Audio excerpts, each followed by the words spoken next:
Thank you.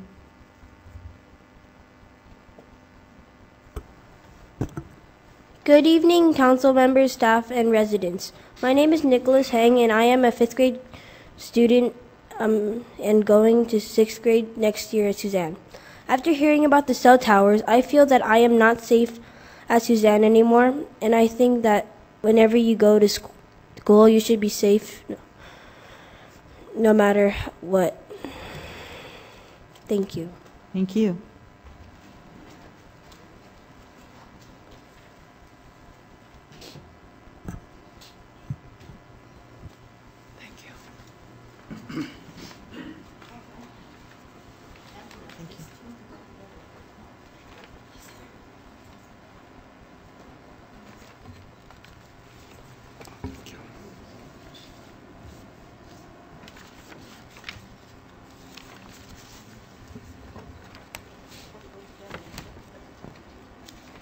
Hi, my name is Ihsan. I'm a resident of Walnut, and I went to Suzanne to ask a petition for parents. Yes. Get closer to the microphone. Right Okay. into it.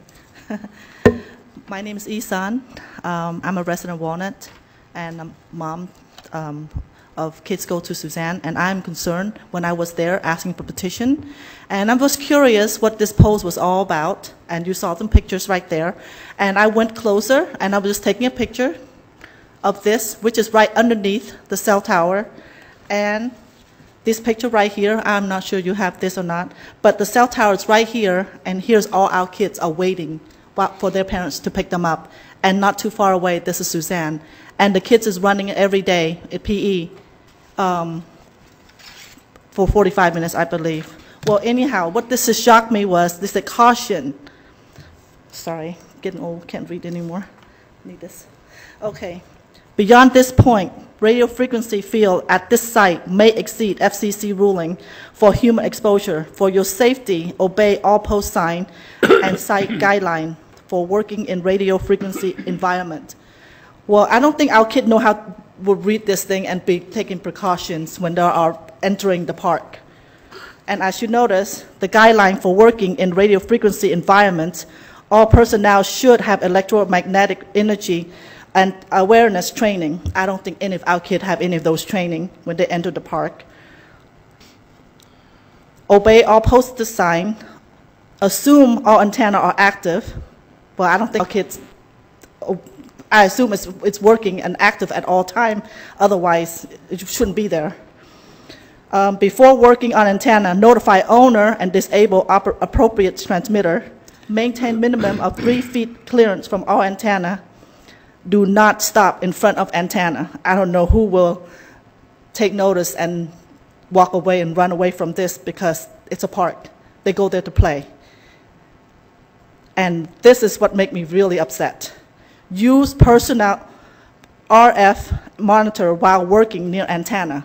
Are we going to issue one for all the kids that are going to Suzanne and go to the park? Or never operate transmitter without shields during normal operation. Are we going to have issue shields? Because our kids are playing there and as well running around, they have no choice. And do not operate base station antenna in the equipment room. And there's a little fine writing underneath the bottom right there, which is very hard to read right now. But according to this here, they said according with FCC rules on radio frequency emissions 47 CFR 1.137. I actually looked that up, and it says antenna that may have significant environment effect for which environment assessment must be prepared. Now, the question I have for you is, if there's environment assessment have been done, where is the result? And is it within the guideline? So if I'm just asking if there's assessment have been done, I would like to know where's the result, and I would like to have access to that. Thank you. Thank you. You can chin.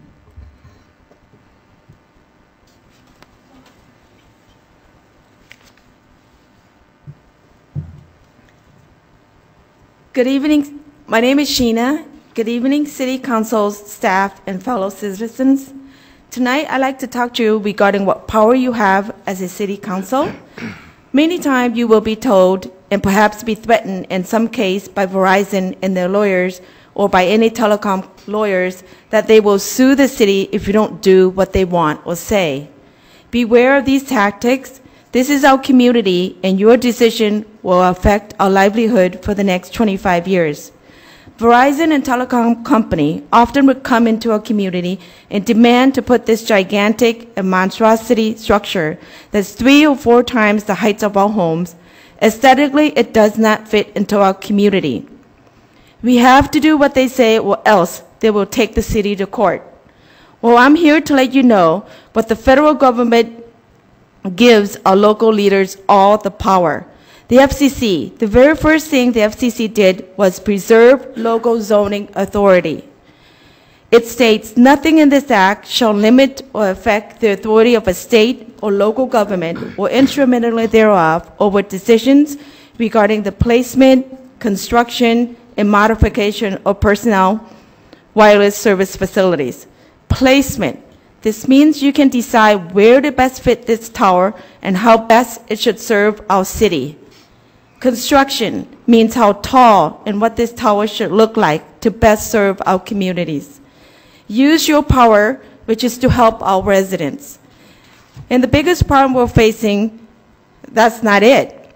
You may think you are approving a structure that's either 40 feet, 50 feet that they're requesting, but what they don't tell you is that right after you approve this, they can change it to 20 feet taller without your input. Now you have a tree and it's growing. To what height? See page, I have the document that was passed earlier that looked something like this. See page 2, in 2012, the Middle Class Tax Relief and Job Creation Act of 2012 became law. Section 64098 of the Tax Act provides that a state or local government may not deny and shall approve any request for co-location, removal, or replacement of transmission or equipment on an existing wireless tower or base station, provided it does not go over 20 feet per request. Now, this tree can grow 20 feet per request. After 2 or 3 requests, this very same tree will go over 100 feet or taller. Not you, as an elected city council, can do a thing about it. It is the federal law, and it passed in 2012, which gives them that much power. Please listen to your resident and community's wish. Thank you, and use your power to make the right decision, a decision which will affect our livelihood for the next 25 years or so. Thank you. Thank you.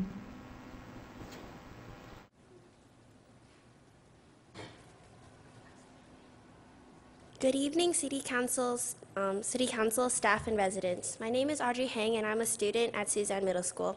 Tonight, I will talk about significant gap. Significant gap means no reception or a dead spot. If we have this gap problem, we have no choice but to give the cell tower to them. However, Verizon has not proved this. It is lapped neighboring towers by more than half, making this location not ideal. If we use this significant gap issue, a lot of the time they just want more capacity. Significant gap and capacity are not the same things. If Verizon has significant gap, by law we have to give the tower to them. However, if they have a capacity issue, we do not need to give it to them. They just want to make more money and have more room for more numbers. This overlap by more than half proves they have a capacity issue. Their own website states they do not have any dead spots. Say each of these rings show the coverage of a cell tower. For a gap issue to occur, then each ring needs to be about really far apart. For our case, there isn't any gap, so it overlaps by more than half. This is due to their equipment challenge. Therefore, the city does not have to approve this tower. Please listen to your residents and community's wishes. Thank you, and use your power to make the right decision, a decision that would affect our livelihood for the next 25 years. Thank you.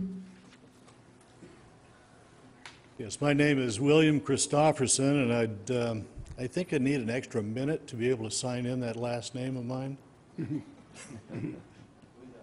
Or can I do that later? You can do that later. I've been a resident of Walnut at 19944 Cayuga Solis for the last 40 years.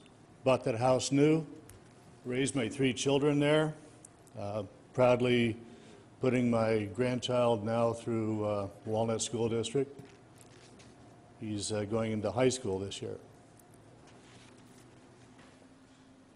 I want to thank you as City Council for your service. I vote in every election. I come periodically to the meetings, but not often enough. It was an eye-opener tonight. Thank you very much for being very open with your discussion. I've been here long enough to grow the head of gray hair, and in that observation, the city has kept itself very, very clean, very nice. I've seen the changes go through Walnut, and these changes are extremely important because they've continued with what Walnut really is. We saw a demonstration of that tonight with June Wentworth. I've seen some of these wonderful people pass away while I've been here, which is heavy on my heart. The 1,500-foot regulation, I believe, is very important, and also to look at the new technology to try to do away with the large towers. It's been 30, 40 years since our large earthquake. We have a movie coming out. I'll tell you what, it's going to get the public's attention. I think you know what I'm speaking of. It's been advertised extensively on TV. Look at the technology. Have our city keep itself open so that they can take advantage of this. And with these companies, to force them to be able to spend a few dollars to be able to have an environment that we're going to be happy with, and that they too can make money and have a good environment. I come out of business. I know how important it is for the bottom line, just as the city does. We can live with those new technologies. We can help them to force into that new technology with a little effort on our part. Once again, I thank you for your service. It's a dedication that few of us have. Thank you again. Thank you.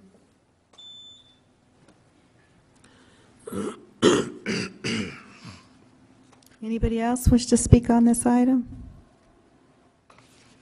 Move to close. Second.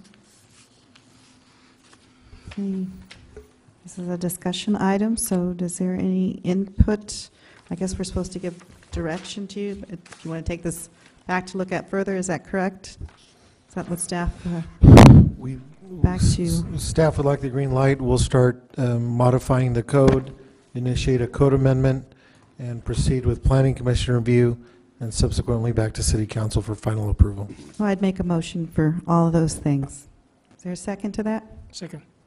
Electronic vote, please.